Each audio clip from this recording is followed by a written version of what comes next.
ओम शांति। ओम शांति।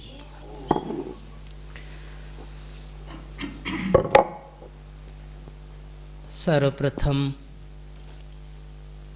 हम सब के जीवन दाता, भाग्य विधाता प्राणेश्वर शिव बाबा का,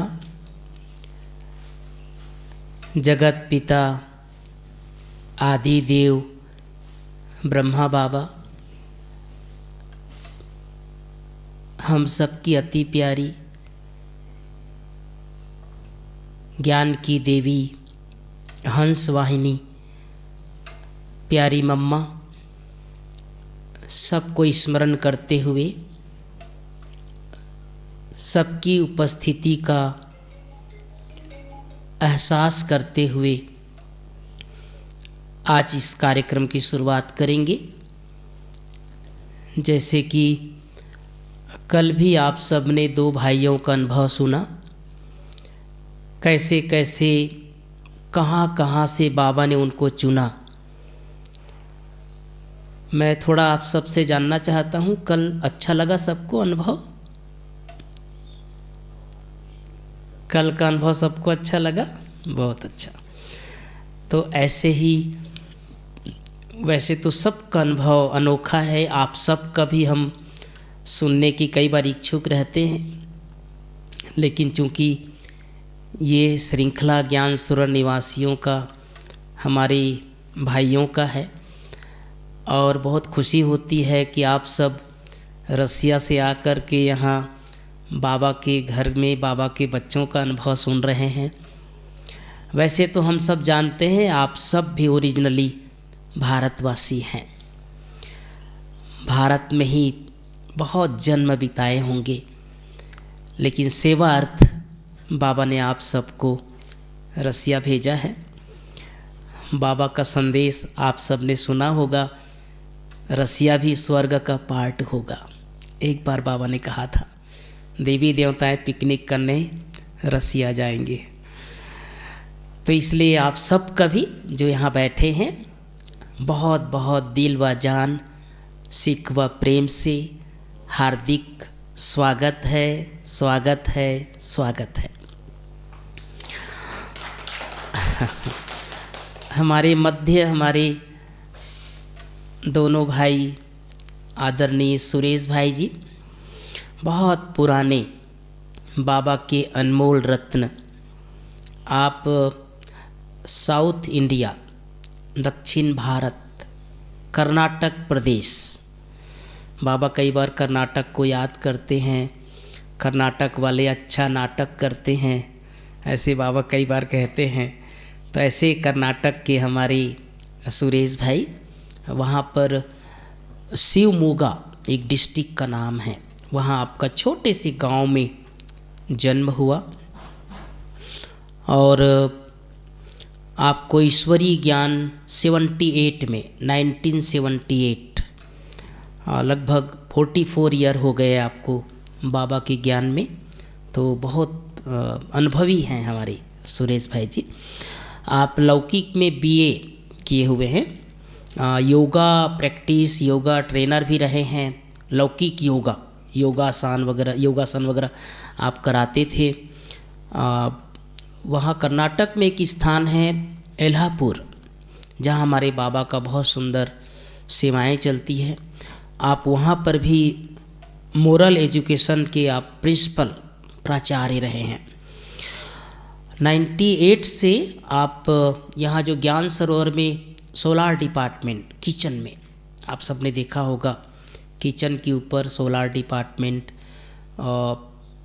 पहला यहाँ पर जो सोलार डिपार्टमेंट लगा वो किचन के ऊपर लगा, उसमें आप अपनी सेवाएं देते हैं।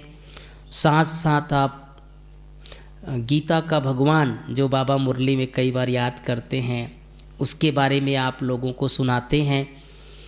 बहुत अच्छे आप योगा टीचर भी हैं, ज्ञान के अंदर बहुत पराकाष्ठा है, अलग अलग राजयोग शिविर कराते रहते हैं, भाई बहनों को बहुत सुंदर रिफ्रेश करते हैं। आपकी लौकिक बहन भी समर्पित है, टीचर है कर्नाटक में। और आपने ही उनको भी ज्ञान में लाए थे।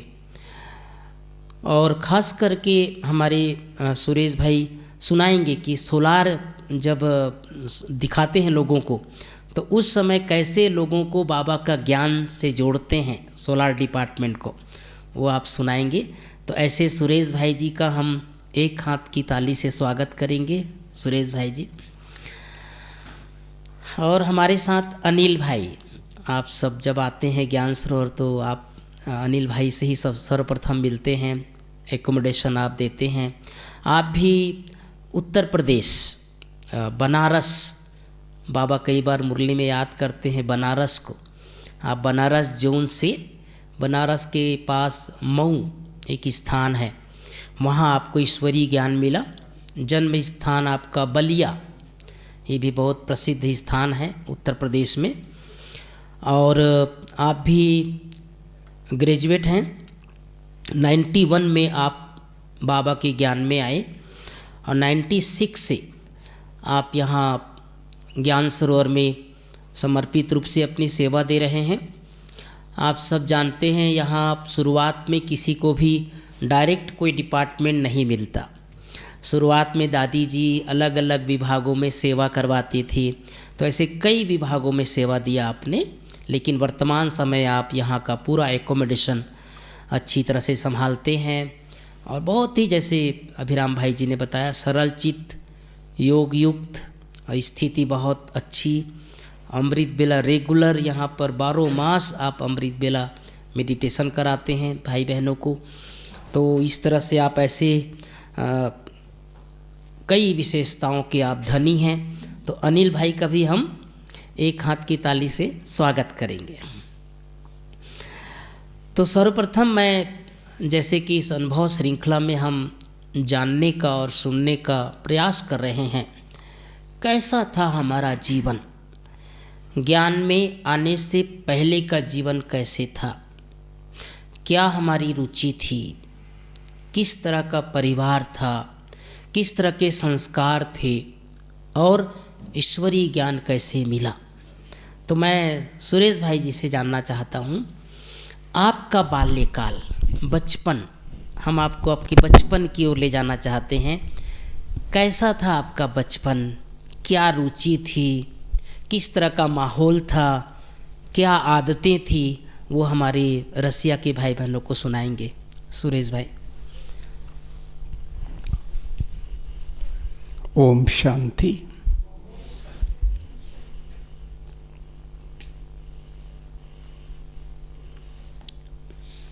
रोहित भाई जी ने प्रश्न पूछा, बचपन लौकिक रूप में क्या था। एक्चुअली कर्नाटका एक जिला प्लेस है शिवमोग्गा, उधर से 60 किलोमीटर डिस्टेंस में जंगल में एक छोटा सा गांव था, फॉरेस्ट, छोटा सा गांव।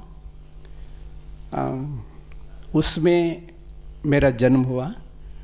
तो मेरा गांव में बारिश आए तो बहुत अच्छा खेती वगैरह आते, फार्मर हमारा माता पिता।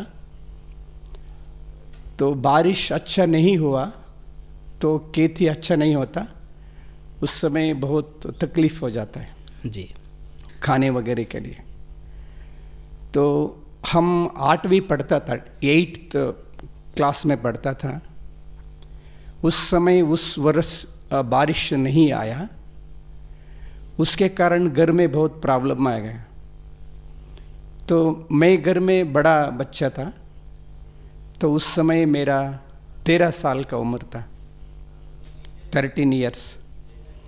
तो उस समय मेरा माता पिता ने सोचा तो घर में खाने के लिए कुछ व्यवस्था चाहिए, बारिश तो नहीं आया। तो दूसरे घर में मेरे को दूसरा गांव में कि कुछ अमीर लोग रहता है ना, अमीर लोगों के पास मेरे को गाय चराने भेज दिया, स्कूल छुड़ा दिया, गाय चराने भेजा जी। तो 1 साल हम गाय चराने जंगल में जाता था दूसरे घर में। तो 2 क्विंटल राइस के लिए हम 1 साल उनका घर में कार्य करना था, गाय चराना था। मेरे को पढ़ने के लिए बहुत ही उत्सुकता था। तो मैं जंगल में जाके पेड़ के नीचे बैठकर, गाय घास वगैरह खाता बैठता था, तो मैं पेड़ के नीचे बैठकर तपस्या करता था, ध्यान करता था। जैसे भक्ति में गणेश या हनुमान, सरस्वती, ऐसे देवी देवताओं को हम ध्यान करके बैठता था। आंखों में आंसू आता था। तो हमारा गरीबी कारण हम पढ़ाई नहीं पढ़ रहा है, तो हमारा जीवन ऐसे हो गया। क्योंकि गांव में एक बार हम स्कूल छोड़ दिया माना, दोबारा कैसे भी मौका नहीं मिलेगा, लाइफ हो गया उतना ही। तो इतनी छोटी उम्र में ही आपको ऐसे ऐसे ख्याल आते थे? फिर मैं पढ़ने के लिए बहुत ही दुख होता था। फिर 1 साल पूरा हो गया, तो मेरा मम्मी ने फिर वापस घर लेके आया। तो मेरा नानी का घर में छोड़ा, क्योंकि 1 साल से बहुत दुखी है स्कूल छोड़ दिया करके। तो नानी का घर में 10-15 दिन रहेगा तो थोड़ा सा फ्रेश हो जाएगा। तो नानी का घर में रहने का समय मेरा मामा, मेरा मम्मी का बड़ा भाई शिवमोगा डिस्ट्रिक्ट में कार्य करता था, माना गवर्नमेंट नौकरी करता था। तो मैं नानी का घर में था, उसी समय हमारा मामा ने शहर से उधर आया था। तो मेरे को पूछ लिया, क्या भाई स्कूल छोड़ दिया क्या? ऐसे पूछ लिया। ऐसे पूछते ही मेरे आंखों में आंसू आने लगे, रोने लग गए। तो मेरा मामा ने क्या किया, तो आपको पढ़ने के लिए इतना इंटरेस्ट है तो आप क्या करो, नानी के घर में ही रहो। तो इधर नज़दीक 2 किलोमीटर डिस्टेंस में हाई स्कूल है, उधर पढ़ने के लिए जा सकते हैं। तो फिर नया लाइफ आ गया मेरे को। तो फिर 8th या 9th 10th वगैरह पास हो गया। तो उस समय 10th माना बहुत ही बड़ा एग्ज़ाम करना था। तो 10th में सारा कर्नाटक में 48% रिजल्ट। उस समय मेरा सारा लोग फेल हो गया उस गांव का, तो मैं ही पास हो गया जी। तो मामा ने फिर इतना अच्छा पढ़ता है करके शिवमोगा में लेके आया। तो उसमें हम first year PUC, second year 11th और 12th पूरा किया। तो उसके बाद तो फिर भी अच्छा पढ़ता है, इसको देखकर सारा गांव वाला बहुत मेरे को प्यार किया, नानी भी बहुत प्यार किया। उसके बाद मामा ने एक गवर्नमेंट कॉलेज है सह्याद्री कॉलेज करके, कॉलेज में मेरे को एडमिन किया। तो कॉलेज में मैं पढ़ने लगा। तो उस समय बहुत भक्ति भावना क्रिएट हो गए। तो भगवान गणेश या सरस्वती देवी हमको इतना भाग्य दिया है जी। तो मंदिर मंदिर घूमता था। तो कोई ने बोला एक स्वामी जी है श्री राघवेंद्र स्वामी जी करके, बहुत बड़ा नामी ग्रामी स्वामी जी है, तो उसको ध्यान करो आपको नौकरी मिल जाएगा। तो राघवेंद्र स्वामी जी का भक्त बन गया था, बहुत भक्ति करता था। तो मंत्र भी बोलता था, जिसे गणेश का मंत्र है, शुक्लांबरधरम विष्णुम शशिवर्णम चतुर्भुजं प्रसन्नवदनं ध्यायेत् सर्वविघ्नोपशान्तये अगजानन पद्मार्कं गजानन महर्निशम् अनेकदन्तं भक्तानां एकदन्तम् उपास्महे। ऐसे हम मंत्र बोल के ध्यान करता था। तो उसी समय तो शिवमोगा शहर में एक बड़ा एग्जीबिशन बनाया था। तो एग्जीबिशन में एक चित्र लगाया था, तो देखा उसमें प्रजापिता ब्रह्मा कुमारी ईश्वरीय विश्वविद्यालय जी। तो एग्जीबिशन ऐसे चित्र प्रदर्शनी लगाया। तो इस तरह से आप इतना लौकिक जीवन बिता करके आप ईश्वरीय ज्ञान के कांटेक्ट में आए। ज्ञान कैसे मिला आपसे हम थोड़ा बाद में सुनेंगे। हाँ। सुरेश भाई। फिर लौकिक में फिर माता पिता सभी को ये ज्ञान सुनाया, बहुत अच्छा लगा, लेकिन गांव होने के कारण उतना जी नहीं आ पाया। जी। फिर मेरा सिस्टर एक्सेप्ट करके ज्ञान जी में आया, जी तो जी अभी सरेंडर है। जी। तो इस तरह से आप सुरेश भाई के बाल्यकाल को हम समझ सकते हैं कि कैसे एक गरीबी से निकलकर, गांव से निकलकर, फिर इनके मामा जी ने, मामा जी मतलब इनके माता जी के भाई, उनको हिंदी में मामा बोलते हैं, मामा जी ने इनको फिर पढ़ाई लिखाई कराया और उसके बाद फिर इनकी रुचि थी, ऐसे भक्ति पूजा पाठ बहुत करते थे। भक्ति करने के बाद ये बाबा के ज्ञान के कांटेक्ट में आए। ज्ञान में कैसे इनको प्राप्त हुआ, ज्ञान की कौन सी बात अच्छी लगी, हम थोड़ा आगे जानेंगे। हमारे बीच अनिल भाई, आपको जैसे बताया कि आप बनारस जोन, बाबा कई बार बनारस जोन को याद करते हैं, उस जोन से आप उत्तर प्रदेश, ये भारत का सबसे बड़ा राज्य पॉपुलेशन के हिसाब से, तो वहाँ आपका लौकिक जन्म हुआ मऊ में।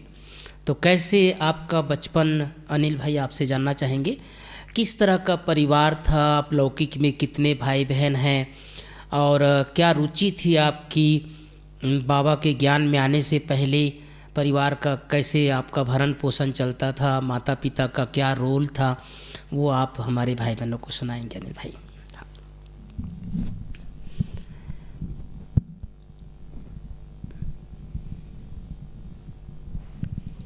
ओम शांति।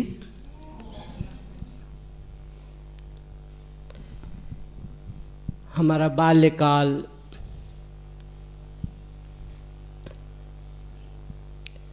बहुत ही साधारण मध्यम परिवार में बीता,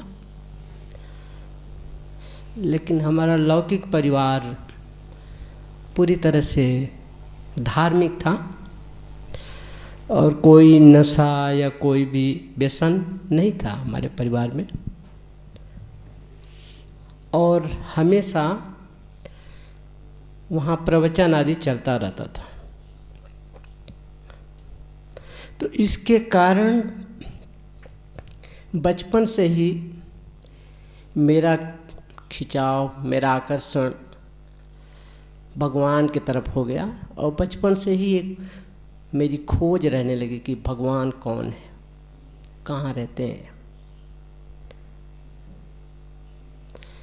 इसके अतिरिक्त एक खोज ये भी रहती थी, जैसे कई बार मुझे याद है, हम पढ़ते पढ़ते कुछ स्टडी कर रहे हैं, लेकिन आगे जो है हमारी बुद्धि कहीं और, आगे बुक है और बुद्धि कहीं और चली जाती थी, और हमको ये संकल्प चलता था, थॉट्स आते थे कि मैं कहाँ हूँ, कहाँ से देख रहा हूँ, कहाँ से बोल रहा हूँ। तो बचपन से ही अपनी जैसे खोज होने लगी कि मैं कहाँ हूँ। तो कई बार घबराहट जैसी भी होती थी कि कहाँ हूँ मैं, कहाँ से बोल रहा हूँ। मान लो मेरा इतना हाथ अलग हो गया, इतना पाँव अलग हो गया, ये अलग हो गया, तो इतना मेरा ख़त्म हो गया, फिर मैं कहाँ हूँ। तो खोज इसकी थी। तो इसके लिए हमने गीता का बहुत स्टडी किया। तो गीता में ये जो बताया है कि आत्मा प्रकृति के बीच रहती है, यहाँ पर गीता में, तो ये मालूम था कि आत्मा यहाँ है, लेकिन ये कभी पता नहीं चला कि मैं ही आत्मा हूँ। आत्मा यहाँ रहती है डिफरेंट, लेकिन ज्ञान में आने के बाद ही ये पता चला कि मैं आत्मा यहाँ हूँ। हाँ, बजाएंगे डिफिकल्ट कि चलने देंगे? चलने देंगे, बोले। हाँ। इसके अतिरिक्त हमारी एक खोज तो ये थी कि मैं कौन हूँ। दूसरी खोज है कि यहाँ अनेक भगवान मानते हैं भारत में, तो हमको ये भी संकल्प आता था, थॉट आता कि आखिर वास्तव में रियल गॉड कौन है, जो अनेक गॉड, किसको हम चूज करें, किसको माने कि गॉड है। और अगर हम इस मार्ग पर चलते हैं तो इससे हमारा क्या बेनिफिट है, परिवार को क्या बेनिफिट है, सारे विश्व को क्या बेनिफिट होगी, ये भी हमको संकल्प आते थे जी। तो इसीलिए जो हमारे लौकिक परिवार में जो प्रवचन चलता था उस समय वो बनारस के या काशी के बहुत फेमस विद्वान थे। तो वो जो प्रवचन कर रहे थे तो मैंने उसी समय पूछा कि गीता में जो भगवान ने कहा है कि धर्म के लिए हमें युद्ध भी करना पड़े तो करना चाहिए, तो मैंने पूछा कि फिर अगर कोई किसी भी धर्म में है, मान लीजिए दूसरे धर्म में है, तो वो भी अपने धर्म के लिए युद्ध करे, ये सही है? तो उन्होंने कहा हाँ ये सही है। तो मुझे इससे जो है और हमको दुविधा हो गई कि ये तो एक्यूरेट नहीं लग रहा है कि भगवान कैसे कहेंगे कि लड़ो किसी बात के लिए। तो इस बात की हमको खुशी होती कि जब हम ज्ञान में आए और नॉलेज में आते ही जो पहला लेसन ये था कि आप आत्मा हैं और आत्मा का धर्म शांति है, तो जैसे हमें लगा कि सारा आंसर ही मिल गया। मैं थोड़ा आपसे जानना चाहता हूँ अनिल भाई कि जैसे कईयों को बचपन में किसी विशेष खेल में रुचि रहती है या भक्ति पूजा पाठ जैसे विशेष किसी देवी देवता के ऊपर हमारा ध्यान रहता है, कोई हनुमान को मानते हैं, कोई श्री दुर्गा को मानते हैं, आपका किस तरफ रुझान था? पढ़ाई लिखाई के प्रति तो आपकी थी, लेकिन इसके अलावा भी बाल्यकाल में क्या आपकी रुचि ज़्यादा थी? जैसे आप किस को ज़्यादा मानते थे? गीता पाठ जैसे आप तो करते थे जैसे बताया आपने, और आपके मन में जिज्ञासा भी रहती थी, लेकिन विशेष पर्टिकुलर किसी देवी देवता के प्रति आपका झुकाव रहा होगा, तो वो आपसे सुनना चाहते हैं। बचपन में ऐसे जो खेल कूद है, खेल में तो मुझे हॉकी बहुत पसंद थी। अच्छा। और हम जब स्कूल से आते थे तो हम सोचते थे कि अभी जैसे ना बहुत अभी चलेंगे भोजन करेंगे बस ये। हाँ। लेकिन जो ही घर पहुंचते थे हम भूल जाते थे कि हमको भोजन भी करना। सब बुक अपना बैग एक तरफ रखा और भाग जाते थे खेलने हम लोग। तो बहुत बड़ा मैदान था बाहर, लगभग आधा किलोमीटर दूरी पर होगा मैदान जी। और मैदान के किनारे ही एक मंदिर भी था जहाँ एक महात्मा रहते थे। तो जब हम लोग हॉकी खेलते थे, खेलते खेलते थक जाते थे, तो हम लोग जाते थे वहाँ मंदिर पर पानी आदि पीने के लिए। तो वो जब हम महात्मा जी थे, हम लोग छोटे छोटे बच्चे थे, सबको बुला लेते थे, सबको प्रसाद खिलाएंगे, फिर पानी पिलाएंगे। तो उनको देख के हम लोगों को एक बड़ा आकर्षण होता था कि ये देखो कितना जो है कैसा इनका जीवन है और कितना हर एक के लिए इनके दिल में स्नेह है। तो ये भी देख करके धार्मिक या आध्यात्मिकता की तरफ झुकाव हुआ। और बचपन में हमारा सबसे ज़्यादा झुकाव श्री कृष्ण के प्रति था। ओके जी। बचपन में क्योंकि जब हम उनकी कथाएं, उनकी कहानियाँ, उनके बारे में सुनते हैं तो लगता है कि इनकी ये जो बताता है ना कैसे खेलते थे, ऐसे रहते थे, तो लगता था ये तो सिमिलर हमारे जैसे हैं, तो मैचिंग होता था जैसे।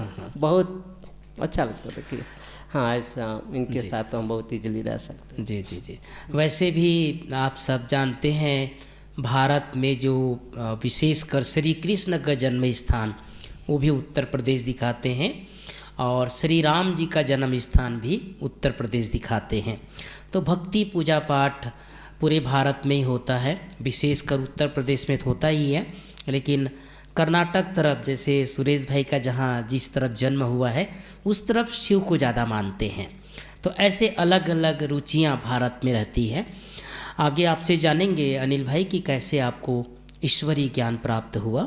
आपने बचपन की बातें बहुत सुंदर बताया कि देखो भारत में विशेषकर सभी का रुचि आध्यात्मिक तरफ या भक्ति पूजा पाठ तरफ हर एक घर में रहती है बचपन से ही। सुरेश भाई, आपसे हम सुनना चाहते हैं कि कैसे आपको जब थोड़ा बड़े हो गए, आपने बताया कि एक जगह प्रदर्शनी लगी थी और राघवेंद्र स्वामी उनके आप एक प्रकार से उनको फॉलो करने लग गए थे। कर्नाटक में बहुत प्रसिद्ध है ये राघवेंद्र स्वामी जी। उनके प्रवचन आप सुनते थे, उनको एक स्वार्थवश जुड़े थे कि इनसे जुड़ेंगे तो हमको गवर्नमेंट जॉब लग जाएगी, तो ये स्वार्थवश आप उनसे जुड़े थे। बाबा का ज्ञान कैसे मिला, बाबा के ज्ञान की कौन सी बात आपको अच्छी लगी, वो आपसे हम सुनना चाहते हैं। तो हम गांव से फिर जहाँ शहर में गया, तो भगवान ने मेरे को इतना सारा मदद किया, बहुत ही खुश हो गया जी। तो हर रोज़ हम मंदिर भटकता था। तो मंदिर भटकने के समय एक व्यक्ति ने मिला, वो राघवेंद्र स्वामी जी का परिचय बताया। तो हर दिन राघवेंद्र स्वामी जी का मठ में जाता था। आश्रम है, बहुत बड़ा आश्रम है। तो कॉलेज पूरा हुआ तो हम वो राघवेंद्र स्वामी जी का मठ में मंदिर में जाता था, क्योंकि उधर कोई भी हमको कोई बंधन नहीं था जी। तो हमारा मन क्या इच्छा है उस आधार से चलता था। क्योंकि हम जंगल में गाय चराने के समय मैं श्री कृष्ण को याद करता था। देखो शास्त्र में लिखा है श्री कृष्ण, आप तो गाय चराता था, आप कैसे रहता था होगा, तो मैं भी आप जैसा गाय चरा रहा हूँ, ऐसे मेरे को बहुत संकल्प आ रहा था।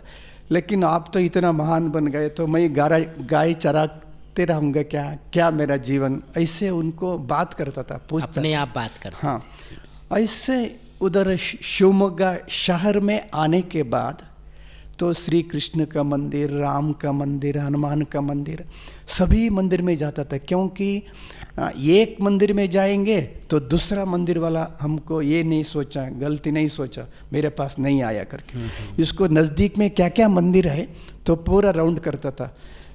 तो ये राघवेंद्र स्वामी जी का भक्त बनने के बाद उसी मंदिर का बहुत बड़ा प्रांगण है, ग्राउंड है।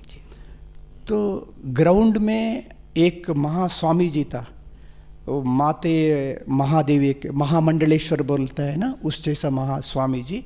उनका 45 डेज स्पीच था, स्पिरिचुअल स्पीच, उसको सुना। उसी ग्राउंड में वो उनका स्पीच पूरा होने के बाद ईश्वरीय विश्वविद्यालय का, ब्रह्मा कुमारीज ईश्वरीय विश्वविद्यालय आध्यात्मिक स्पिरिचुअल एग्जीबिशन, बहुत बड़ा बोर्ड लगाया था। तो उस दिन उद्घाटन हो रहा था। मैं एक चित्र देखा, बहुत बड़ा चित्र है। उस चित्र में पुजारियों का पुजारी लिखा था, हेडिंग लाइक पुजारियों का पुजारी। तो उसमें राघवेंद्र स्वामी जी समाधि, तो छोटे छोटे स्वामी भक्ति करता है। तो राघवेंद्र स्वामी जी हनुमान को भक्ति करता है, हनुमान को याद करता है। हनुमान राम जी को याद करता है, राम जी ने ईश्वर को, ज्योति को याद करता है, ज्योतिर्लिंग को याद करता है, शिव बाबा को। और दूसरी जगह देखता हूँ वो किस स्वामी जी का प्रवचन सुना, वो स्वामी जी का, बड़ा स्वामी जी का समाधि को वो स्वामी पूजा करता है। वो स्वामी जी गणेश को याद करता है, गणपति को। गणपति पार्वती को याद करता है, पूजा करता है। पार्वती शंकर को याद करता है, शंकर ज्योति को याद करता है।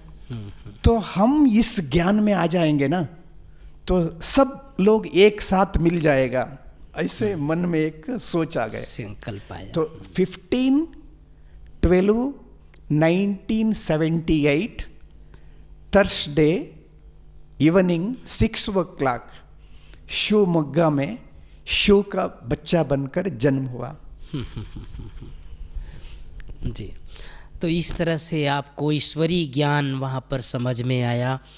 मैं थोड़ा सा आपसे और एक पर जानना चाहता हूँ कि जब आप वहाँ हमारे एग्जीबिशन देखा आपने ये तो आपने बताया कि एक व्यक्ति दूसरे व्यक्ति को मान रहा है, अपने से बड़े को पूजा कर रहा है। इसके अलावा आपको कौन सी बात वहाँ पर टच हुई कि मुझे इससे जुड़ना चाहिए, मुझे यहाँ का ज्ञान सुनना चाहिए, या दीदी लोगों के कांटेक्ट में, ब्रह्मा कुमारियों के कांटेक्ट में आप कब आए? तो वही एग्जीबिशन से मेरे को निश्चय हो गया है जी, वो सभी आत्माओं का, माना देवताओं को भी, जैसे राधा, कृष्णा, श्री रामा, शंकर, सभी का पिता एक ही है, वो परंज्योति स्वरूप है। इस ये क्लिक हो गया, उसी सेकंड मेरे को निश्चय हो गया। निश्चय होते ही उस एग्जीबिशन ग्राउंड में भी शिविर का 7 डेज कोर्स का व्यवस्था किया था। तो 7 डेज कोर्स उसी समय मेरा पूरा हुआ। तो उस समय पूरा निश्चय माना निश्चय, अंश मात्र भी हमको ये नहीं हुआ, ये सच्चा ज्ञान है, यही सच्चा है। हम जन्म जन्मांतर से किस भगवान को ढूंढा है वो मिल गया।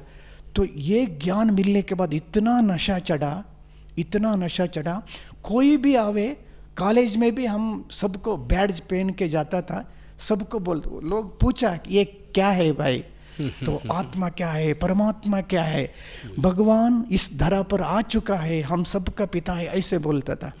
तो हम शहर से गांव में जाने के समय में भी प्राइवेट बसेस में बैठता था।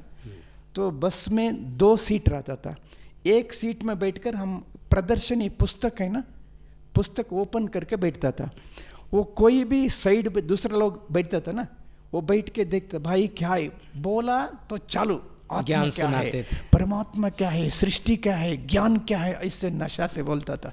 तो एक एक समय तो प्राइवेट बस में ऐसे खड़े होके सबको, सभी पैसेंजर को बोल देता था, भगवान इस धरा पर आ चुका है, हम सभी आत्मा है, हम सबका पिता परमात्मा है, ये सृष्टि परिवर्तन होने वाला है, नई सृष्टि आने वाला, स्थापन करने के लिए भगवान आ चुका है, आ चुका है, आ चुका है। इससे घंटा गोश से बोलता था, एक नशा चढ़ता था ऐसे।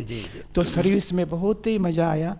तो उसके बाद 81 से तो BA पूरा हो गया। तो मम्मी पापा सभी को मेरे ज्ञान बताया गांव में जाके, लेकिन गांव वाला है ना, फार्मर्स, उतना अच्छा टोटली कोई बात नहीं, आप छोटेपन से आपका जीवन ऐसे चला है, तो भगवान आपको कैसे बोलता है उस हिसाब से करो। तो हम जस्ट ज्ञान मिला, तो कॉलेज का पढ़ाई भी पूरा हो गया। तो ज्ञान मिल के केवल 1.5 ईयर हुआ था ज्ञान मिल के। तो कॉलेज का भी पूरा हो गया, BA पूरा हो गया। तो रिज़ल्ट आने तक हम घर में जाके मम्मी को बोला, मम्मी फादर मदर को, तो रिज़ल्ट आने तक ये ब्रह्मा कुमारी एक ईश्वरीय विश्वविद्यालय आश्रम है, भगवान आ चुका है, उस आश्रम में मैं सेवा करने के लिए जा रहा हूँ। तो नौकरी मिलने के बाद हम नौकरी में चले जाएंगे, ऐसे बोला। कोई बात नहीं, आप कैसे आपको जीवन में होता है ऐसे कर दो, बोल दिया। तो 1981 से मैं हुबली जोन में, कर्नाटक में समर्पित रूप में सेंटर में रहना चालू कर दिया। तो इस तरह से एक आध्यात्मिक यात्रा आपकी प्रारंभ हुई। घर में सबसे बड़े थे, उसके बावजूद भी आप अपने माँ बाप को कन्विंस किए कि ज्ञान को प्राप्त करने के बाद मुझे इस मार्ग पर चलना है, समर्पित लाइफ जीना है। और इस तरह से आप बाबा के घर में 81 से आप समर्पित रूप से सेवा देने लग गए। अनिल भाई, आपसे थोड़ा हम सुनना चाहते हैं कि जैसे आपने बताया लौकिक में तो आपका एक प्रकार से खेलना कूदना, हॉकी और भक्ति पूजा पाठ के साथ बीता। बाबा का ज्ञान आपको कब मिला, कहाँ पर मिला, किस रूप में मिला, कैसे आप इस ज्ञान के संपर्क में आए, वो आप हमें अवगत कराइए। हम लोगों के तरफ एक परंपरा है कि जब भोजन बनाते हैं ना, जैसे दाल चावल या कुछ भी बनाते हैं, तो उसमें से कुछ निकालते हैं हमेशा। तो इतना चावल, इतना दाल, जो भी बनाते हैं वो निकालते हैं, और वो 1 वीक इकट्ठा करते हैं। और उसमें और मिक्स करके फिर जो पास में जो मंदिर होता है या महात्मा जी होते हैं उनको भेजते हैं। हाँ, क्योंकि वो लोग भी भक्ति मार्ग में भी सोचते हैं कि पहले हम भगवान को खिलाएं। जी। या कोई फसल भी होगी, कोई पौधा भी होगा, जैसे पपाया मान लो आया नया, कोई पपाया या नया कोई भी चीज़, तो लोग खुद नहीं खाते हैं, पहले मंदिर पर भेजते हैं कि पहले भगवान को अर्पित करेंगे फिर हम करेंगे। तो इसमें क्या हुआ कि हमारा जो लौकिक घर था उसके आसपास जितने मकान थे वो सब लोग क्या करते थे, जैसे ऐसे इकट्ठा करते थे और वो हमको ही पाते थे हम मानते थे सबकी बात, छोटे बच्चे थे तो सब लोग कहते थे इकट्ठा करके कि आप ये ले जाओ हाँ मंदिर पर। लेकिन बाद में देखा सब लोग मंदिर पर नहीं भेजते थे, सब लोग कहते थे अब ब्रह्मा कुमारी में ले जाओ। ब्रह्मा कुमारी का एक सेंटर था। हाँ हाँ। तो हमारा काम यही था वीक में एक बार सबका इकट्ठा करना और ले जा कर के सेंटर पर देना। तो फिर वहाँ जो ब्रह्मा कुमारी बहन थी उस समय, वो कहती थी कि आप तो ऐसे ही आते हैं और चले जाते हैं, एक बार ज्ञान सुनो इसका। तब तक आपको ज्ञान समझ में नहीं आया था। हाँ। आप भावना से लोग जो देते थे वो पहुंचा करके आते थे। हाँ, कनेक्शन में थे ऐसे। तो हम बचपन में ऐसे 8-9 ईयर्स के थे तब से ही हम जानते थे ब्रह्मा कुमारी का सेंटर बिल्कुल जैसे यहाँ से मेन गेट है ना, इतना ही दूरी पर था घर से। तो हाँ, अब बचपन में कई बार हम देख के उसको हंसते भी थे। हम सोचते थे कि इतना छोटा मकान और इस पर लिखा है विश्वविद्यालय यूनिवर्सिटी, ये यूनिवर्सिटी कैसे हो सकता है इतना छोटा। तो बचपन में से तो जब बहन जी ने कहा कि आप कुछ यहाँ का ज्ञान सुनिए, यहाँ के बारे में सुनिए, मैंने कहा ठीक है। और मुझे खोज तो थी कि मैं कौन हूँ, इसीलिए जो ही उन्होंने कहा ना कि आप आत्मा है तो ये बात जैसे क्लिक कर गई। मैं समझता था आत्मा यहाँ है लेकिन मैं ही आत्मा हूँ ये कभी फील नहीं किया था। लेकिन उन्होंने जो ही कहा कि आप आत्मा है तो क्लिक हो गया कि अच्छा मैं हूँ यहाँ पर, मैं यहाँ हूँ। तो ये बात इतनी, और इसके साथ हमको सारे प्रश्नों के जवाब जैसे मिल गए।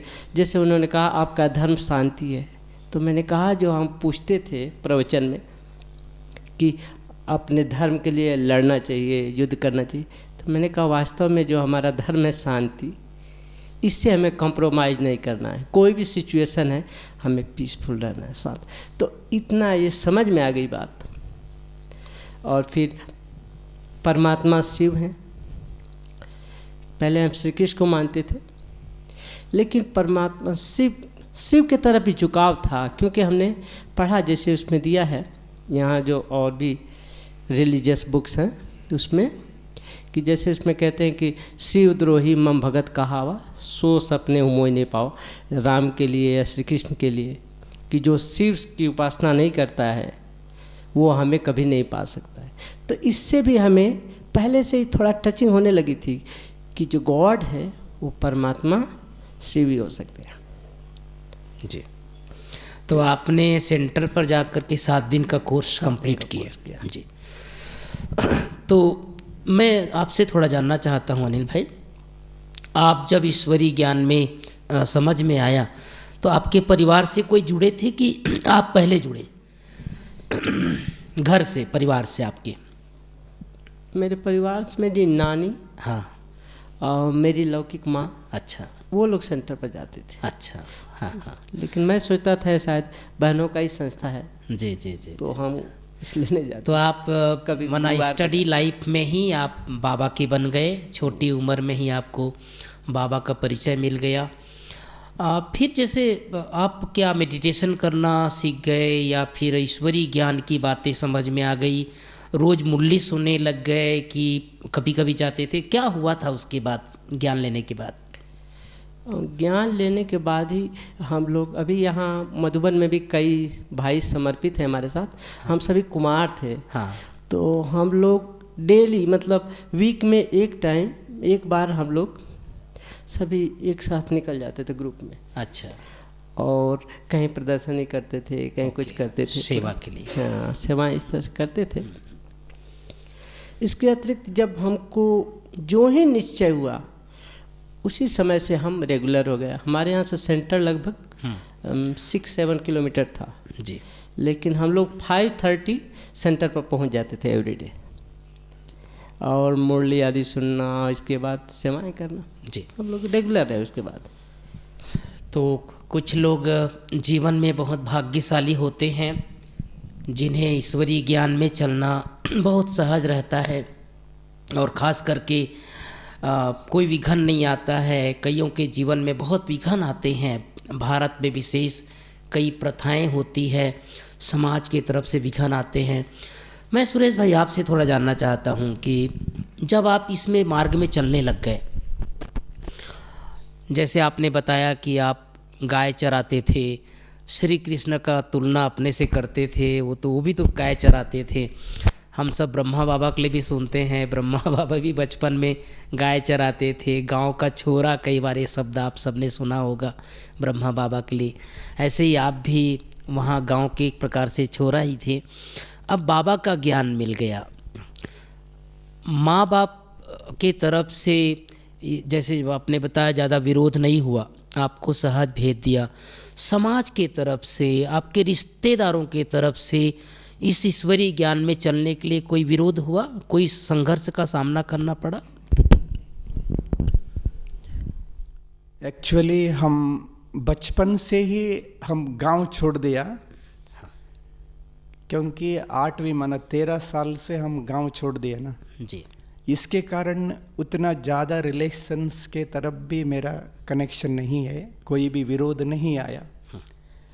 लेकिन मैं बीए पूरा होने के बाद समर्पण होने के समय में थोड़ा सा आगे पीछे हो गया, लेकिन मेरे को कन्फ्यूज हो गया कर सरेंडर माना क्या है। मैं तो ज्ञान के प्रति पूरा निश्चय है, संपूर्ण बाबा का ज्ञान पर चलना ही सच्चा ज्ञान मिल गया।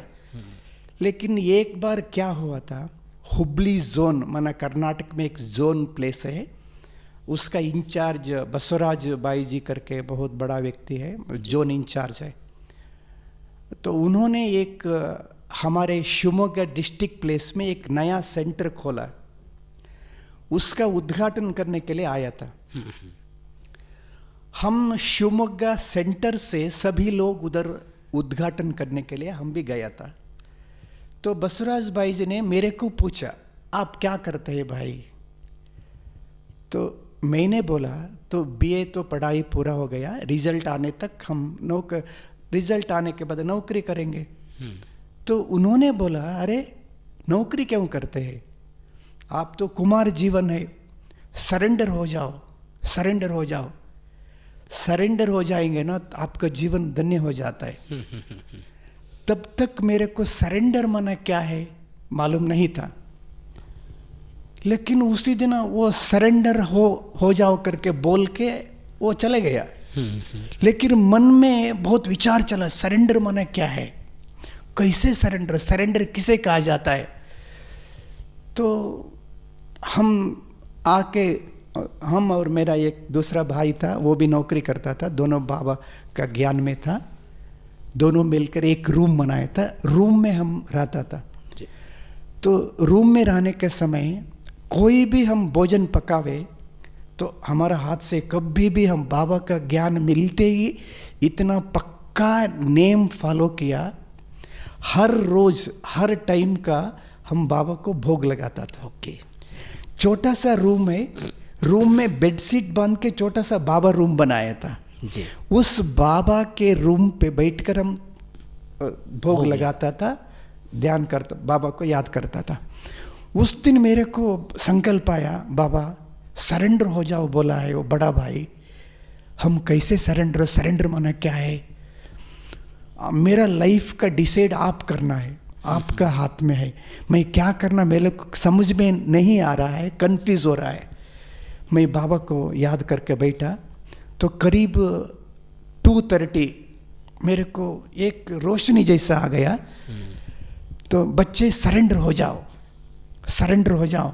मैं बैठा हूँ ना, मेरा प्रति परिचय मिल गया, मेरा सच्चा ज्ञान मिल गया, सब कुछ संभालने वाला मैं हूँ ना, सरेंडर हो जाओ, सरेंडर हो जाओ।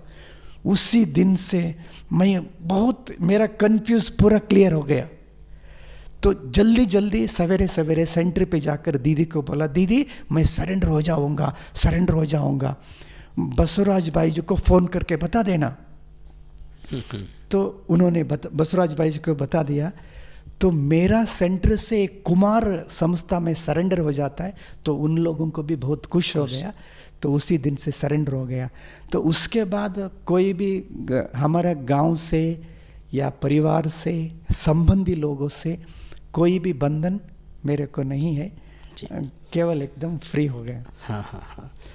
तो इस तरह से आप बाबा के टचिंग प्रमाण और बड़ों की शिक्षा से आप बाबा के घर में समर्पित हुए। हाँ जी। तो उसके बाद हम ज्ञान मिलने के बाद हर वर्ष हम गांव में जाता था। गांव में जाने से सारा गांव के लोग इकट्ठे हो जाता था। इकट्ठे होके हमारे ज्ञान सुनने के लिए स्वामी जी आया है, स्वामी जी आया है करके सब लोग 300-400 सारा गांव इकट्ठे हो जाता था। आपको ही स्वामी जी समझते थे? हाँ, स्वामी जी समझता था। सरेंडर हो गया, सन्यासी माना स्वामी जी। तो मेरे को बोलने के लिए मौका मिल जाता था। भाई आत्मा क्या है, परमात्मा क्या है, ज्ञान क्या है, सारा ज्ञान बोल देता था। एक बहुत ही नशा। तो अभी भी लोग हम उनकी चाहना रखता है, तो स्वामी जी कब आएगा, स्वामी जी कब आएगा। तो ये सारा सुन के मेरा सिस्टर भी संस्था में सरेंडर हो गया ये ज्ञान सुन के। तो वो भी 1990 से बाबा के घर में समर्पित होके अभी सेंटर इंचार्ज बन के सेवा कर रहा है, कर्नाटका स्टेट में ही। जी, बहुत अच्छा। इनके समर्पित होने से इनकी जो लौकिक बहन वो भी बाबा के घर में समर्पित हुई, तो उनके भी लाने के निमित्त आप बने। और भी आप जगह जगह सेवा करते रहते हैं। समय कम है, नहीं तो ये बहुत सुंदर संस्कृत के श्लोक सुनाते हैं। अभी हम लास्ट में आपसे थोड़ा और जानेंगे कि मधुबन में आए और यहाँ जो सौर ऊर्जा प्लांट है, सोलार डिपार्टमेंट, वहाँ भी लोग बहुत लोग जाते हैं। बाबा के बच्चे भी जाते हैं, विजिटर्स भी जाते हैं। उनको आप कैसे ज्ञान सुनाते हैं वो लास्ट में सुनाएंगे। अनिल भाई, मैं आपसे जानना चाहता हूँ कि आपको समर्पित होने की प्रेरणा कैसे आई? पूरी तरह से मुझे अपने जीवन अब भगवान के ऊपर अर्पित करना है। हेड क्वार्टर में कैसे आना हुआ, मधुबन कैसे आना हुआ? आपको कोई प्रकार का बंधन तो नहीं आया लौकिक परिवार के तरफ से, रिश्तेदारों के तरफ से? कैसे आप छोटी उम्र में ही भगवान को अपना जीवन अर्पित कर दिए, वो आप अपना अनुभव सुनाइए। शुरू में हम सभी पांडव भवन में आते थे सेवा के लिए। तो उस समय बताया गया कि नई जगह ली गई है मधुबन के लिए, ज्ञान सरोवर, और यहाँ पर सेवाएं आरंभ हो गई थी। तो वहाँ अनाउंस हुआ कि कौन कौन कुमार जा सकते हैं। जी। तो लिमिटेड थी कि इतने ही लोग जा सकते हैं। तो इसलिए हमारी इच्छा तो थी शुरू से ही, लेकिन और टीचर बहन ने कहा भी कि पहले हमको भेजने के लिए, लेकिन जो भाई को मैसेज दिया उसने हमको नहीं बता के खुद अपना ही कर लिया पहले अपना ही तैयारी कर लिया मधुबन।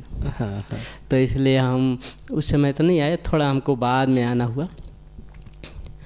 तो हम जब ज्ञान सरोवर आए यहाँ सेवा में, तो हम जैसे बाबा के रूम में बैठते थे तो हम बाबा से बात करते थे कि बाबा हम तो नहीं किसी को बोलेंगे कि हमको रखो, जैसे करो, आप ही हमारे तरफ से करो, आप ही बात करो, मुझे मधुबन में रहना है। तो मुझे याद है कि हम सेवा करके किचन में जा रहे थे, तो उधर देखा हमने कि सूर्य भाई जी बैठे हुए थे। उन्होंने कहा, अनिल भाई आप यहाँ रुकेंगे मधुबन में? हमको तो बहुत खुशी हो गई, हम तो पहले से इंतज़ार कर रहे थे, वेट कर रहे थे। तो जो ही भाई जी ने कहा, हमने हाँ जी कहा, और उसके बाद हम समर्पित रूप से यहाँ सेवाएं देने लगे। घर परिवार से या आपके लौकिक रिलेशन के तरफ से कोई बंधन नहीं आया कि आप घर द्वार छोड़ करके आप समर्पित हो रहे हैं? ऐसा कोई बंधन तो नहीं आया, बल्कि हमारे समर्पित होने से हमारे आसपास के कई भाई बहनें भी समर्पित हो गए। जी। और लोग भी कहते थे लौकिक वाले कि आप जब इतना अच्छी तरह से ज्ञान में चल रहे हैं तो यहाँ क्यों रुके हो, आप भी जाओ ऐसे करके आसपास के लोग। परिवार से और कौन कौन बाबा से जुड़े हुए हैं? परिवार से कई लोग हैं, मतलब सहयोगी हैं, कुछ लोग बाबा से मिलने आते हैं, लेकिन समर्पित रूप से कोई नहीं है जी। तो इस तरह से आपकी जीवन की यात्रा आगे बढ़ी और आप हेडक्वार्टर में मधुबन में ज्ञान सरोवर में अपनी सेवा दे रहे हैं। जैसे अनिल भाई ने सूर्य भाई जी का नाम लिया, सूरज भाई जी शुरुआत में ज्ञान सरोवर में बहुत सारे भाइयों को यहाँ समर्पित कराने के निमित्त रहे। बड़ी दादी जी, दादी प्रकाश मणि जी ने सूरज भाई जी को ही ये एक प्रकार से सेवा दिया था कि ज्ञान सरोवर में एक साथ करीब 150-150 भाइयों को यहाँ समर्पित होना था। तो बहुत सारे भाइयों का ऐसा अनुभव है कि उन्हें सूरज भाई के प्रेरणा से या सूरज भाई के संकल्प से यहाँ बहुत सारे यूथ, उस समय के यूथ कुमार समर्पित हुए। सुरेश भाई जी, आप काफ़ी वर्षों तक आप कर्नाटक जोन में सेवा दिए और वहाँ से सेवा देने के बाद आप मधुबन में आए। वैसे तो आपका बहुत विस्तार है, ले बहुत लंबी कहानी है, लेकिन मैं आपसे थोड़ा सार में जानना चाहता हूँ कि मधुबन आने का सौभाग्य कैसे हुआ, कितने वर्ष तक आप सेवा केंद्रों पर किस तरह की सेवा देते रहे, सार में सुनाइएगा। और फिर मधुबन आने के बाद मधुबन में आप शुरुआत से ही सोलार में हैं, सोलार को आप बाबा के ज्ञान से कैसे जोड़ते हैं, तो ये दोनों बातें बताइएगा। उससे पहले मैं ये बताऊंगा, जैसे हम मधुबन में आने के बाद कैसे मेरे को अनुभव हो रहा था जी। तो उस समय 1979 से हम मधुबन में बाबा मिलना आने के लिए चालू किया। हाँ। तो हम 4 ट्रेन चेंज करके आना था। मधुबन धरणी में आने से इतना खुश हो जाता था जी। तो सभी दादियाँ, उस समय 1979 में ओम शांति भवन भी नहीं था जी, केवल पांडव भवन में मेडिटेशन हॉल था, उसमें अव्यक्त बाप दादा का आगमन हो रहा था। तो उस समय हम मधुबन प्रांगण में आने से सभी दादियाँ सामने खड़े हो जाता था, आओ भाइयों आओ, आपको बाबा का घर में बाबा का बच्चों को स्वागत है। ऐसे कितना सुंदर दादी ने वो दृश्य रहा होगा। हाथ हिला के हमको स्वागत करता था जी। तो हम सारा पार्टी लोग सभी हम थक जाता था ना, तो सुस्त निवारण हो जाता था, बहुत खुश हो जाता था। तो हम एक बार मधुबन में आएंगे तो 10 दिन रुकता था, 10 डेज। तो 10 दिन में 3 बार अव्यक्त बाप दादा का मिलन हो जाता था। तो उस समय बहुत कम पार्टी, 150 या 200 मेंबर्स उतना ही है। उसमें सीजन नहीं था, सारा वर्ष सीजन प्रति बाबा आते रहता था, अव्यक्त बाप दादा। उस समय बाबा हमको नज़दीक बुलाता था, नज़दीक बुला के जैसे सामने ऐसे राउंड खड़े हो जाना, तो बाबा सभी को दृष्टि देता था, अव्यक्त बाप दादा दृष्टि देख के फिर वरदान बोलता था, हर एक व्यक्ति को वरदान बोलता था।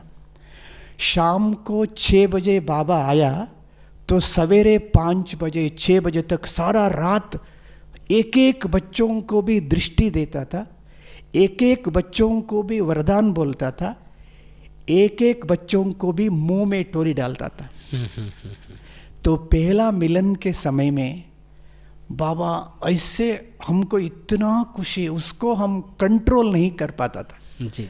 तो बाबा के सामने खड़े होते ही बाबा ने ऐसे दृष्टि दिया, तो बच्चे बाप मिला, भाग्य मिला, आप पद्मा पद्म भाग्यशाली हो जी।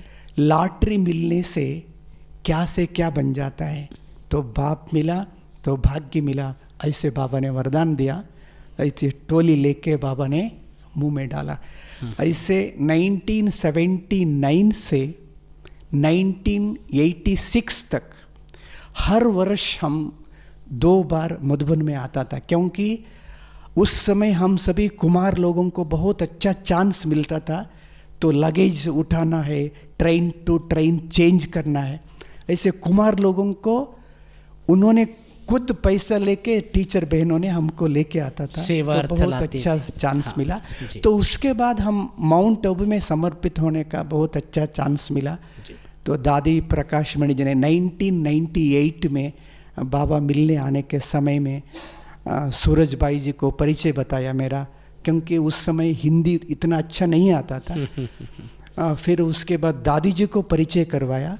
फिर दादी जी ने उस समय ज्ञान सरोवर कॉम्प्लेक्स कंस्ट्रक्शन होके जस्ट सेवा स्टार्ट हुआ था, लोगों का बहुत ज़रूरत था। तो उस समय हंसराज बाई जी करके एक बाई है, सोलार डिपार्टमेंट का इंचार्ज बाई जी, तो वो और हम सभी हुबली कर्नाटक में एक सेंटर पे समर्पित होकर सेवा करता था। तो उन्होंने मेरे को मदद किया है। तो फिर दादी जी के पास लेके गया। तो दादी जी ने बोला, इतना साल तक आप उधर सेवा किया, जैसे मॉरल एजुकेशन चलाया, उधर प्रिंसिपल बना, हजारों लोगों को सेवा किया, तो अभी आप इधर ही मधुबन में रहो, ऐसे दादी जी ने बोला। तो दादी जी बोलने के बाद इतना खुश हो गया, दादी जी ने मेरे को नज़दीक बिठा के ऐसे पीठ तपाया। दादी तो प्रकाश मणि जी, दादी प्रकाश मणि जी, भले रहो मधुबन में रहो, आपका बसवराज बाई जी को मैं बोल दूंगा, ऐसे दादी जी ने मेरे को कन्विंस किया। तो 1998 में मैं मधुबन में रहने का, ज्ञान सरोवर में रहने का फाइनल हो गया। उसके बाद कहाँ रहो, तो हंसराज भाई जी का सोलार डिपार्टमेंट, तो दुनिया में ये पहला वर्ल्ड रिसर्च प्रोजेक्ट है, सोलार स्टीम कुकिंग सिस्टम। तो उसको विंग्स का प्रोग्राम में बहुत लोग उसको देखने के लिए आता था, तो ये कैसे चलता है सोलार, दुनिया का पहला प्रोजेक्ट। तो मेरे को संभालने के लिए छोड़ दिया। तो मैं सोचा था, बाबा ये सभी टेक्निकल के बारे में आपको समझाते हैं लोगों को, लेकिन आपका ज्ञान इसके साथ कैसे समझाना। रोज अमृत वेले बाबा के साथ बातें करता था। तो एक दिन क्लिक हुआ, तो देखो दुनिया में 2 सूरज है, एक है भौतिक सूरज है, कॉर्पोरियल सन, दूसरा है शिव बाबा इनकॉर्पोरियल सन, 2 सूरज है।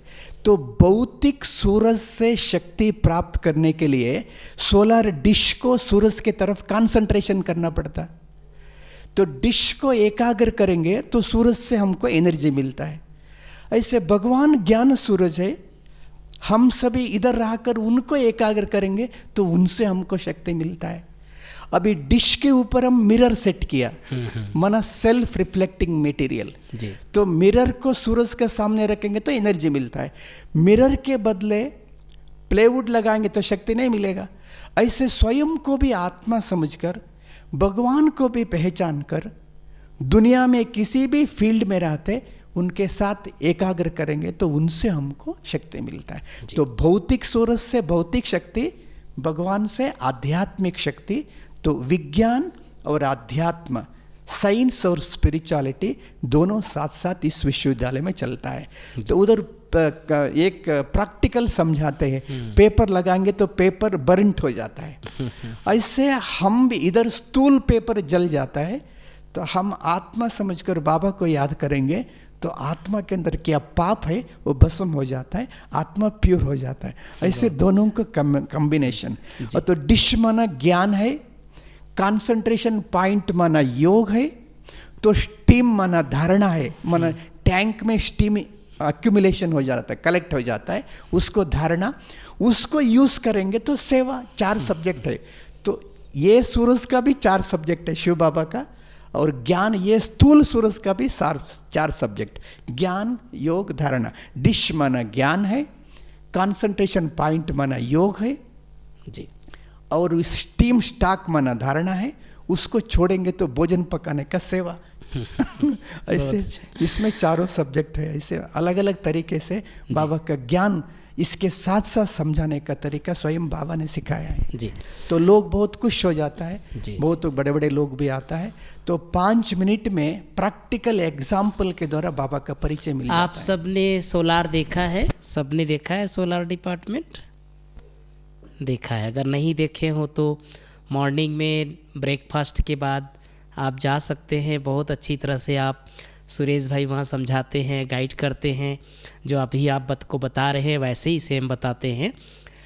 बीके को भी बताते हैं, नॉन बीके जो आते हैं, विजिटर्स आते हैं, उनको भी आप बाबा का ज्ञान सुनाते हैं।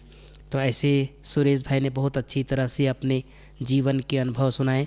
मैं 1 मिनट में अनिल भाई से जानना चाहता हूँ, समर्पित जीवन आप जो जी रहे हैं, कोई ऐसा संस्कार, कोई ऐसा स्वभाव जो आप समझते हैं ज्ञान में आने के बाद पहले कुछ रहा होगा, छोटा मोटा कुछ भी, जो आप, वैसे तो आपके अंदर हम शुरू से देखते हैं बहुत शांत चित, योग युक्त और सबको सहयोग की दृष्टि से, सहयोग की भावना से आप देखते हैं और सहयोग करते भी हैं, लेकिन कोई ऐसा पुराना संस्कार जो बाल्यकाल में रहा हो ज्ञान में आने से पहले और वो ज्ञान में आने के बाद वो चेंज हो गया हो, तो आप अपने भाई बहनों को थोड़ा सुना सकते हैं भाई।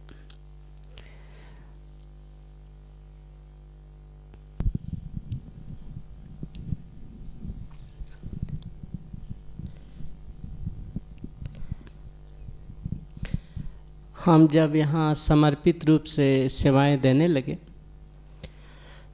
तो हमको ये लगता था कि ये हमारी सीमा है, हमको यहाँ तक सेवा करना है, इतने उसके बाद हमें जी न्यूट्रल आना है, बाउंड्री जैसे हाँ। तो ऐसे हमने एक लिमिटेशन बना रखा था कि हमको ये सेवा मिला, पर्टिकुलर यही सेवा करना है, और आसपास उतना हम ध्यान नहीं देते थे। तो एक बार दादी प्रकाश मणि जी आई और उन्होंने देखा, हमारे यहाँ तो ठीक था, थोड़ा जो हमारे पास में डिपार्टमेंट था वहाँ थोड़ी सफाई आदि कुछ नहीं थी। तो दादी ने बुलाया, बोला यहाँ तो ठीक है, यहाँ क्यों नहीं है? तो मैंने तो कुछ नहीं बोला। उससे पहले ही मुन्नी दीदी ने कहा कि दादी इसका ये डिपार्टमेंट नहीं, इसका यहाँ है। तो दादी ने कहा कोई आपका डिपार्टमेंट नहीं, हमेशा बेहद में रहना जी। तो दैट टाइम मैं इसको पक्का किया कि कभी भी हमको यहाँ लिमिटेशंस नहीं रखना है कि ये हमारा बेहद में विश्व में या कहीं भी जो सेवाएं सभी हमें बाबा की सेवा समझ करके करना है। तो ये हमको यहाँ सीखने को मिला बेहद में आने का। अदरवाइज हम पर्टिकुलर हम सोचते थे कि बस हम इतना कर लिए। तो यहाँ और दूसरी बात हमने एक चीज़ और नोट किया कि पहले हम एकाकी प्रवृत्ति के थे, खेल कूद में साथ रहते थे, अदरवाइज हम अकेले हो जाते थे। अभी देखा हम जितना एकाकी रहना चाहते हैं बाबा इतना ही और ही सबसे कनेक्ट कर देते हैं कि सबसे जुड़ो। तो मैंने कहा कि बाबा जो है आपकी जो कमी है उसको पहले ख़त्म करने का बाबा खुद ही, हम तो कहेंगे हम तो नहीं करते हैं, बाबा की ही मदद से हम लोग इसमें सफल हो पाते हैं। तो सचमुच हम बहुत बहुत भाग्यवान हैं बाबा के बच्चे, जो ईश्वरीय ज्ञान तो मिला, लेकिन ज्ञान मिलने के बाद अपने जीवन को पूरी तरह से ईश्वरीय कार्य में समर्पित कर देना और समर्पित जीवन जीना संगम युग में बहुत बहुत बहुत बड़े सौभाग्य की बात है। हमारे दोनों भाइयों ने अपने जीवन के अनमोल क्षणों के बारे में एक सुंदर अनुभव हम सबको सुनाया। तो सर्वप्रथम आप दोनों भाइयों का बहुत बहुत दिल से धन्यवाद। सब हमारे रसियन भाई बहनों की तरफ से आप सबका, आप दोनों का विशेष दिल से शुक्रिया। और साथ ही आप सब भी जो समय निकाल करके हमारे भाइयों का अनुभव सुने, तो आप सब का भी बहुत बहुत दिल से बाप दादा की तरफ से धन्यवाद। तभी हम सभी लास्ट में 2 मिनट बाबा को याद करेंगे, उसका शुक्रिया अदा करेंगे। ओम शांति।